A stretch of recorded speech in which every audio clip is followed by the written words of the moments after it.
سەبارەت بە بەشداریکردن لە هەڵبژاردننی ئەنجومەنی پارێزگاکان چونکە هەندێک خەڵک پێیان وا بۆ ئەنجومەنی پارێزگاکان زیادەیە ڤۆکس پۆپێکمان هەبوو خەڵک تیایدا قسەی کردبوو بزانم ڕای ئەوان چییە. فەتاح شێخ سەرکردە لە ڕەوتی سەدر لە بەغداوە لەگەڵمە بێت.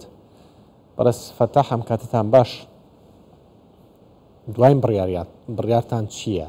ئایا بەشداری لە هەڵبژاردننی ئەنجومەنی پارێزگاکان دەکەن یاخود نا؟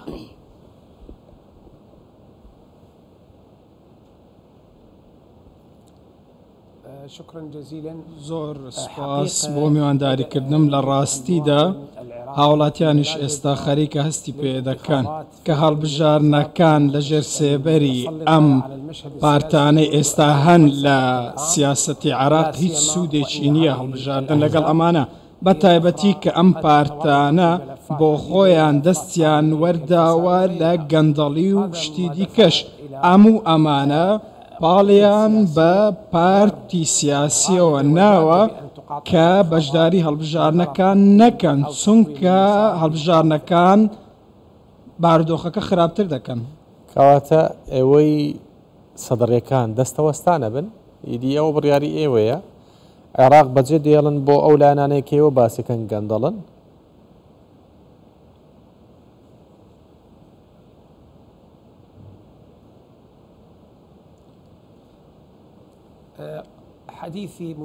قسەکەی من ڕاستەوخۆ مەرج نییە دەربڕی تەواوی ڕەوتی سەدر بێ، بەڵکو ئەمە دیدگای نیشتیمانیە کە دیدگای ڕەوتی سەدریشە بە پێی ئەوەی کە ڕەوتی سەدر هێڵێکی نیشتیمانیە مەبەستی چاکسازیە. بۆیە لە سەرەتاوە کە ئێمە شۆڕشی عاشوڕامان کردووە بەڕێ سەید موقتەدا سەدر گوتی هەڵبژاردن لەگەڵ خەڵکی گەندەڵ هیچ سوودێکی نییە. بۆ یەکشانەوەی ڕەوتی سەدر و بەرژەوەند بەشداری نەکردنی لە هەڵبژارنەکان بۆ خۆی مۆڵەتدانە بە لایەنی دیکە کە بێن چاکسازی بێن و هەروەها گەندەڵەکان دوور بخەنەوە بە پێچەوانەی ئەمەش ڕەوتی سەدر بە دوور دەبێ و بەشداری لە هەڵبژارنەکان ناکات. هەڵبژارنێک کە سوودی نەبێ و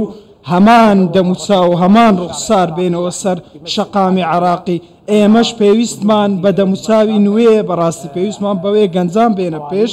پێویستمان بە یاسای دیکەیە خزمەت بە پرۆژەی سیاسی عێراق بکە، نەک یاسایە کە خزمەت بە پارتەکان بکە. باش، ئێستا ئەو پارتانەی کە تۆ باسییانەکە ئێستا لە دەسەڵاتن، بۆ نمونە ئەگەر گەنج نەهێنە پێش باشە گەندەڵەکان لانە بن، هەر لە شوێنی خۆیان بێنەوە، نەفسی دەموچاو بن. ئێوە بۆ نیان بەشداری لە هەڵبژاردن بکەن، کورسی بەدەست بێنن، گەنجەکان بێننە پێشەوە، گەندەڵەکان لادەن.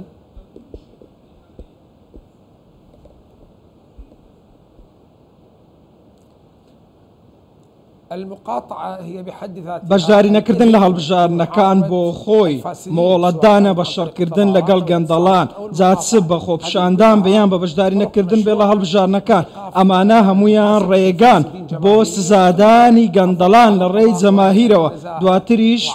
پاڵەپەستۆ بخەینە سەر ئەنجومەنی دادوەری بۆ ئەوەی سزای گەندەڵکاران بدەین. دەتوانین بڵێن یاسای یاخود بڵاوکراوەیەکە ڕێگە بە بەکارهێنانی پارەی دەوڵەت نەدا لە هەڵبژارنەکان. هەموو ئەمانە ڕێکاری دیموکراتین مافی ڕەوتی سەدرە، مافی پارتەکانی دریشە بۆ ئەوەی ناڕازایی خۆیان دەرببڵن. بەڵام بەشداریکردن لەو جۆرە هەڵبژارنە بەڕاستی شەرعیەتدانە بەو گەندەڵانە و ئێمەش نامانەوێت ئەو کارە بکەین، نامانەوێت تاویاری ڕەوتی سەدر ببێتە بەشێک لە پرۆسەی گەندەڵی کە وەکو گەورەترین پارتی شیعەکان، چونکە ئێمە خەڵکێکی زۆرمان لەگەڵدایە، بۆیە بەرپرسیارەتێکی گەورەمان لە ئەستۆدایە و پێویستە ڕاستی بکەینەوە. باشە، کەواتە ئێستا ئێوە بەنیازی چین بۆ ئەوەی وڵات لەم نەهامەتی و لەم گەندەڵی ڕزگار بکەن؟ ڕەوتی سەدر بەرنامەی چێ بۆ داهاتوو؟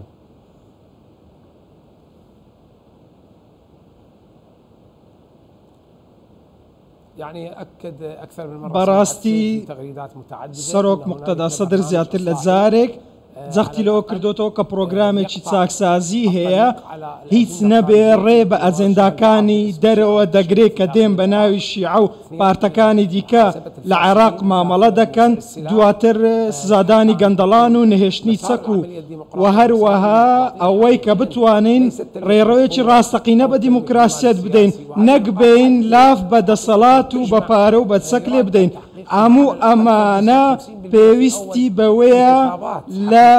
لەگەڵ نیوەی انتخاباتەکاندا چارەسەر بکرێ بەڕاستی لە کاتێکدا هەموو خەڵک بینیان تەیاری سەدری ژمارەیەکی زۆر کورسی بەدەستێنا لە هەڵبژارنی ڕابردوو بەڵام ئێمە پێداگریمان کرد کە بینە دەرەوە لەبەر ئەوەی گەندەڵان پێداگریان کرد لەسەر ئەوەی بێنە ناو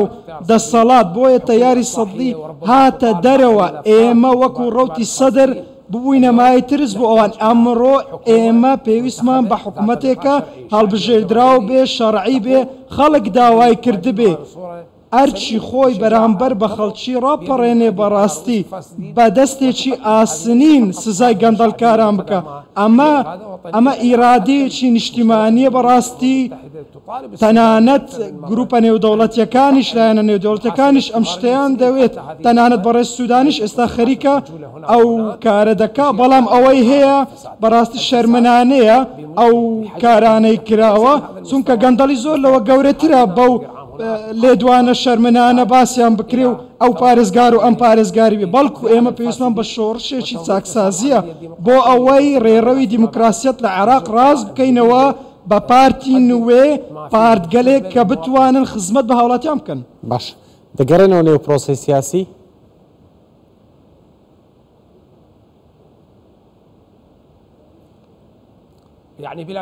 بێگومان ڕەوتی سەدری ڕەوتێکی گرنگە بەڕێز موقتەدا سەدر دروشمێکی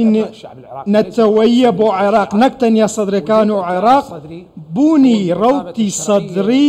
بریتیە لە شەرعیەتێکی نیشتیمانی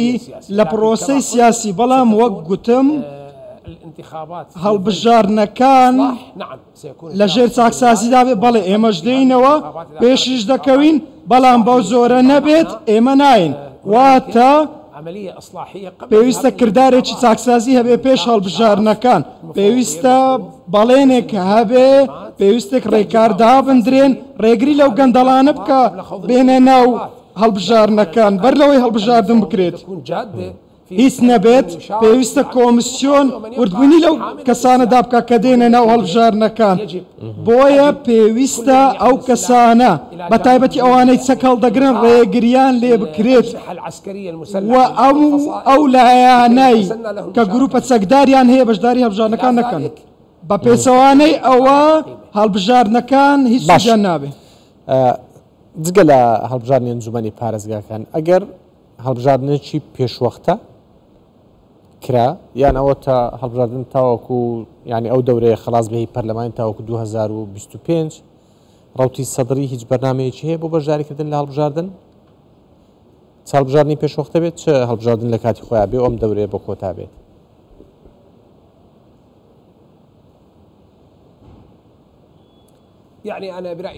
بەڵێ من بەڕای شخصی خۆم هەڵبژارنی ئەنجومەنی پارێزگاکان بازنەیەکی زیادەیە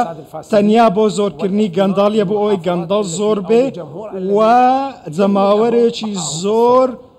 پژگیری لەوە دەکەن ئەوانە لە دەسەڵات بمێننەوە و هیچی تر نییە قسەکردن دەربارەی هەڵبژارنی ئەنجومەنی پارێزگاکان قسەکردنە دەربارەی گەندەڵی پارتەکان بەڕاستی چونکە ئەنجومەنی پارێزگاکان تەنیا پشکێنەیە بۆ پارتەکان و زیان بە پرۆسی سیاسی عێراق دەگەێنێ ماوە پێش ئێستا گوتیان هەڵبژاردنی ئەنجومەن هەڵدەگرینەوە ئێستا دەڵێن ئەنجومەن دادەنینەوە ئێمە دەمانەوێت هەڵبژاردنێکی پەرلەمانی هەبێت کە پارتێکی زۆرینە حکوومەت پێک بهێنێ ئەوانە بتوانن ئەنجومەنی وەزیران پێک بهێنن بە پێی پێوەرە و پێودانگە نیشتیمانیەکان بێت واتە هەموو ئەمانە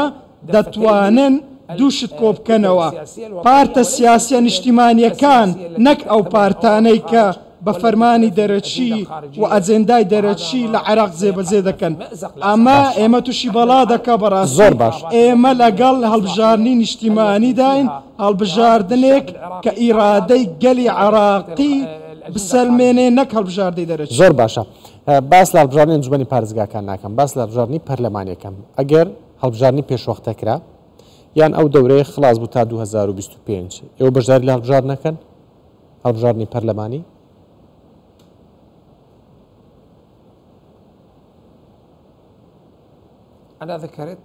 من وەک ئاماژەم پێکرد بە دڵنیاییەوە ڕۆتی سەدری دوور نییە لە پرۆسی سیاسی بەڵام ئەم هەڵوێستانە هەڵوێستی توندن لەلایەن بەڕێز موقتەدا سەدرەوە گیراونەتە بەر بۆ ئەوەی بەو کەسانە بڵێت کە گەندەڵن و هەروەها هاوکار بین لەوەی هۆشیاری لە نێو کۆمەلگەی عێراقی بڵاو بکەینەوە گەندەڵ و کەسی ناگەندەڵ لە یەکتری زیاب بکەنەوە کەی مەیدانەکە پاک و بێگەرد بوو ئەو کات ڕۆتی سەدری بەڵێ بەشداری دەکات بە جەماوەری خۆی نەکرد تەیاری سەدری بەڕاستی مەدانە قەت پاک نابێت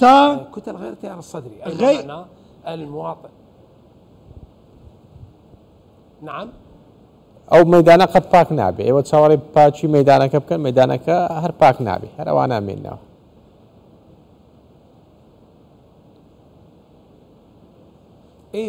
بەڵێ بەدڵنیاییەوە من لەو شتە لەگەڵ تۆمە بەڵام ئەوەندەی بکرێ پێویستە ڕێژەکە ڕێژەی پاچەکە هیچ نەبێ بەپێی دیموکراسیەتەکە بێ هیچ نەبێ ئەو ڕێژەیە ئیرادەیەکی نیشتیمانیمان پێ بەخشێت بۆ ئەوە پێویستە باوەڕمان بەوە هەبێ کە ئەو پارتانەی بەشداری هەڵبژاردن دەکەن پارتی عێراقی نیشتیمانین نوێنەری خەڵکن نەک نوێنەری ئەجێندای دەرەچی سیاسی یەکێک چێشخانەی ئێران و یەکێک چێشخانەی ئەمریکا و شێوچێ بێنێ بەڵکو پێویستە چێشخانەیەکی عێراقی بێت. سپاس بۆ بەڕێز فەتاح شێخ سەرکردە لە ڕەوتی سەدر کە لە بەغداوە لەگەڵمان بووی زۆر سپاس.